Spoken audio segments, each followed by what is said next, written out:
क्या कुछ रिश्ते टूटकर ही पूरे होते हैं? क्या एक पल की मुलाकात से किसी की किस्मत ऐसी बदल सकती है जिसकी किसी ने कल्पना भी ना की हो? आज की कहानी आपको सोचने पर मजबूर कर देगी कि क्या वाकई किस्मत दोबारा मौका देती है। पूरी कहानी जानने के लिए वीडियो को आखिरी सेकंड तक जरूर देखें। लेकिन उससे पहले वीडियो को लाइक करें, रोमांस जंक्शन चैनल को सब्सक्राइब करें और कमेंट में अपना और अपने शहर का नाम जरूर लिखें। आज सुबह की हल्की धूप रोहन की खिड़की से झांक रही थी और उसी धूप में उसकी थकी हुई आंखें चमकने की कोशिश कर रही थी। उसने रात भर पढ़ाई की थी। सरकारी नौकरी का इंटरव्यू आज था और यही उसकी जिंदगी का सबसे बड़ा मौका था। उसकी मां बिस्तर पर लेटी हुई थी।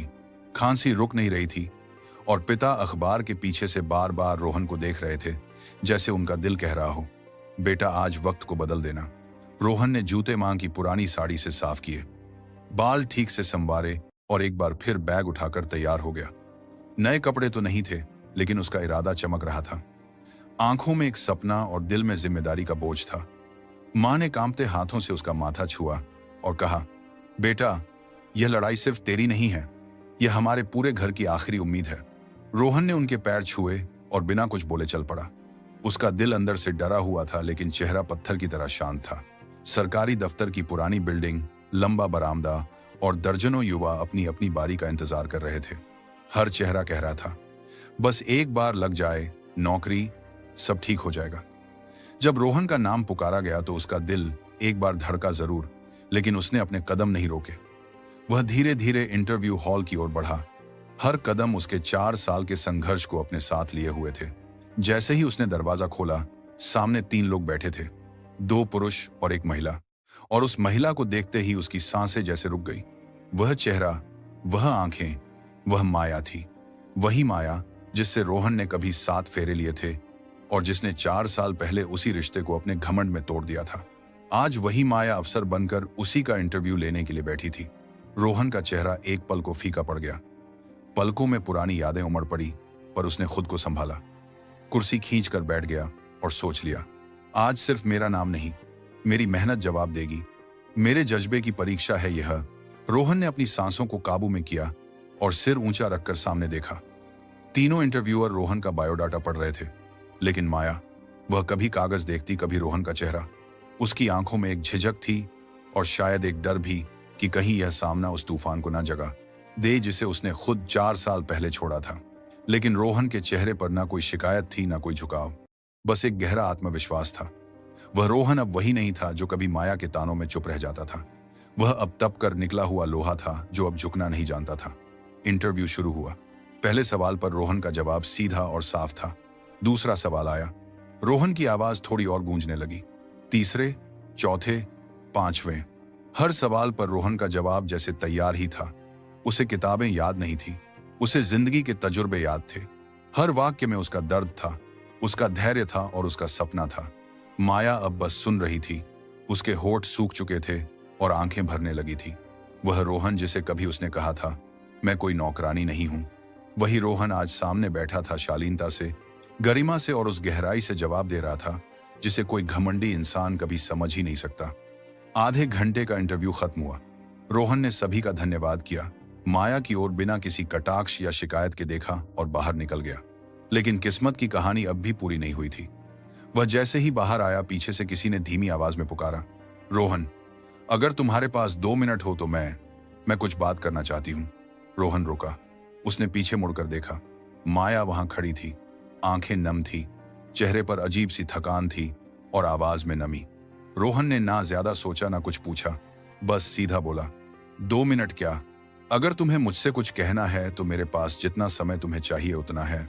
पास के एक छोटे पार्क में दोनों साथ चलने लगे, जहां कभी दोनों ने साथ सपने देखे थे। आज वही 2 लोग फिर एक बेंच पर थे, लेकिन बीच में 4 साल की दूरी और हजारों अनकहे जज्बात थे। पार्क की वह पुरानी सी बेंच जिस पर कभी मासूमियत और मोहब्बत के किस्से गूंजा करते थे, आज वहां चुप्पी बैठी थी। माया और रोहन दोनों साथ थे, लेकिन उनके बीच की हवा भी खामोश थी। सिर्फ पास की सूखी पत्तियां जमीन पर गिरने की आवाज कर रही थी। माया की आंखें झुकी थी, जैसे शब्दों से ज्यादा आंखें बोल रही थी। बहुत देर चुप रहने के बाद उसने अपनी भीगी आवाज में कहना शुरू किया, रोहन, शायद अब कहने का हक नहीं बचा, लेकिन कहना जरूरी है। गलती मेरी थी और उससे भी बड़ी गलती यह थी कि मैंने कभी अपनी गलती को समझा नहीं। रोहन बिना बोले उसकी तरफ देखता रहा।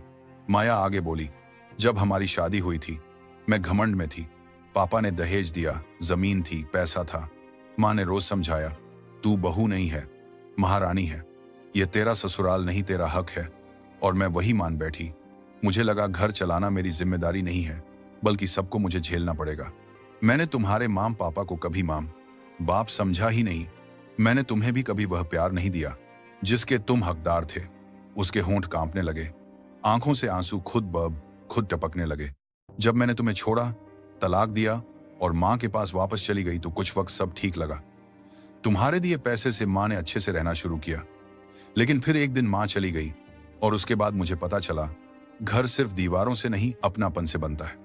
रोहन की आंखें अब भीगी हुई थी, लेकिन उसने खुद को संभाले रखा। माया बोली, भैया भाभी ने मुझे बोझ समझा, ताने दिए, खाना तक टाल कर दिया गया। और तब समझ में आया कि जो घर मैंने छोड़ा था वह मेरा था, और जहां मैं लौटी थी वह कभी मेरा था ही नहीं। उसने लंबी सांस ली और कहा, मैंने नौकरी के लिए अप्लाई किया, कई ठोकरें खाई और फिर यहां कॉन्ट्रैक्ट जॉब मिली। छोटी तनख्वाह है लेकिन गुजारा हो जाता है, बस दिल नहीं संभलता। कुछ देर के बाद रोहन ने धीमे से पूछा, और यह सिंदूर, यह मंगलसूत्र? माया ने अपने गले को छूते हुए जवाब दिया, यह अब भी तुम्हारे नाम का है। रोहन, तलाक के बाद भी मैंने इसे नहीं उतारा। न किसी और से जुड़ पाई, न जुड़ना चाहा, क्योंकि तुमसे टूटा था और किसी और से जुड़ जाना मुझे बेईमानी लगती थी। अब रोहन की आंखों से भी पानी बह निकला, लेकिन यह आंसू गुस्से या दुख के नहीं थे। यह थे उस इंसान के आंसू जो बहुत सह चुका था और अब सामने बैठे उस इंसान को सच में बदलते देख रहा था। माया की नम आंखों में अब पछतावे से ज्यादा उम्मीद झलक रही थी। उसका चेहरा जैसे कह रहा था, मैं टूटी हूं पर अब बदल चुकी हूं। रोहन कुछ पल उसे देखता रहा, फिर उसने चुप्पी तोड़ते हुए धीमी आवाज में पूछा, तो अब क्या चाहती हो माया? माया ने कांपते होठों से बस एक सवाल किया, क्या हम फिर से एक साथ नहीं रह सकते रोहन? क्या इतना कुछ होने के बाद भी तुम मुझे फिर से अपना सकते हो? रोहन की आंखें एक पल के लिए बंद हो गई। वह 4 साल उसकी आंखों के सामने घूम गए। मां का इंतजार, पिता की चुप्पी, उसका अकेलापन, उसकी मेहनत और माया की वह पुरानी बातें। लेकिन अब सामने बैठी वही लड़की टूट चुकी थी, सच्चे दिल से पछता रही थी और उस घर को फिर से संवारना चाहती थी। रोहन ने एक गहरी सांस ली और उसकी ओर देखकर कहा, अगर तुम सच में बदल चुकी हो, अगर तुम अब समझ चुकी हो कि घर घमंड से नहीं अपनापन से चलता है, तो हाँ, मैं तुम्हें दोबारा अपना सकता हूं। लेकिन इस बार हमारे बीच कोई तीसरा नहीं होगा। न कोई मां की उल्टी बातें, न कोई घमंड, बस हम दोनों और हमारी समझदारी। माया ने उसकी बात पर सिर झुका दिया। मैं अब वही बनना चाहती हूं जो मैं पहले दिन बन सकती थी, लेकिन नहीं बनी। मैं अब इस रिश्ते को दिल से निभाना चाहती हूं रोहन। कुछ ही दिनों में रोहन अपने गांव लौटा और फिर एक सुबह माया को लेने उसके मायके पहुंचा। अब वह घर मायका नहीं, बस 4 दीवारें थी जहां किसी को उसकी जरूरत नहीं थी। माया तैयार बैठी थी, वही सिंदूर, वही सादगी, लेकिन चेहरा पहले से बहुत अलग। झुका हुआ नहीं बल्कि शांत और परिपक्व। दोनों साथ में घर लौटे। मां जो अब भी बिस्तर पर थी, जैसे ही माया को देखा आंखें भर आई। माया दौड़कर उनके पैरों में गिर गई। मां, माफ कर दो, अब मैं कहीं नहीं जाऊंगी। अब मैं आपकी सेवा करना चाहती हूँ। मां ने कांपते हाथों से उसका सिर सहलाया। बेटी तू लौट आई, यही सबसे बड़ी दवा है मेरे लिए। उस शाम घर की रसोई में घी की खुशबू फैली। पिताजी मुस्कुरा रहे थे। मां की आंखें बार बार माया को देख रही थी और रोहन, वह बस अपने कमरे के कोने में बैठकर आसमान को देख रहा था। शायद कुछ रिश्ते टूटकर ही पूरे होते हैं। अगले दिन रिजल्ट आया। रोहन का नाम मेरिट लिस्ट में था। सरकारी नौकरी पक्की हो गई थी। वह घर जो कभी खामोश था, आज हंसी से भर गया। घर में अब एक नई ऊर्जा थी, एक नई उम्मीद। माया ने अपनी पिछली गलतियों से सीखकर पूरे दिल से घर की जिम्मेदारियों को संभाला। उसने मां की सेवा की, पिताजी से बातें की और रोहन के साथ मिलकर एक नया जीवन शुरू किया। यह सिर्फ एक कहानी नहीं थी, यह एक आईना है उन रिश्तों का जो थोड़ी समझदारी और थोड़ा धैर्य मांगते हैं। यह दर्शाती है कि सच्चा पछतावा और बदलाव किसी भी टूटे हुए रिश्ते को फिर से जोड़ सकता है और जीवन में एक और अवसर हमेशा मौजूद रहता है। आप बताइए, क्या आपको लगता है कि अगर पछतावा सच्चा हो तो टूटा हुआ रिश्ता फिर से जुड़ सकता है? क्या ऐसी बहू को दोबारा एक मौका मिलना चाहिए जो सच में बदल चुकी हो? नीचे कमेंट में जरूर लिखिए। और अगर कहानी ने दिल को छुआ हो तो वीडियो को लाइक और हमारे चैनल रोमांस जंक्शन को सब्सक्राइब करना मत भूलिए। मिलते हैं एक और सच्ची और दिल को छू जाने वाली कहानी के साथ। तब तक याद रखिए, रिश्ते बनाए नहीं जाते, निभाए जाते हैं।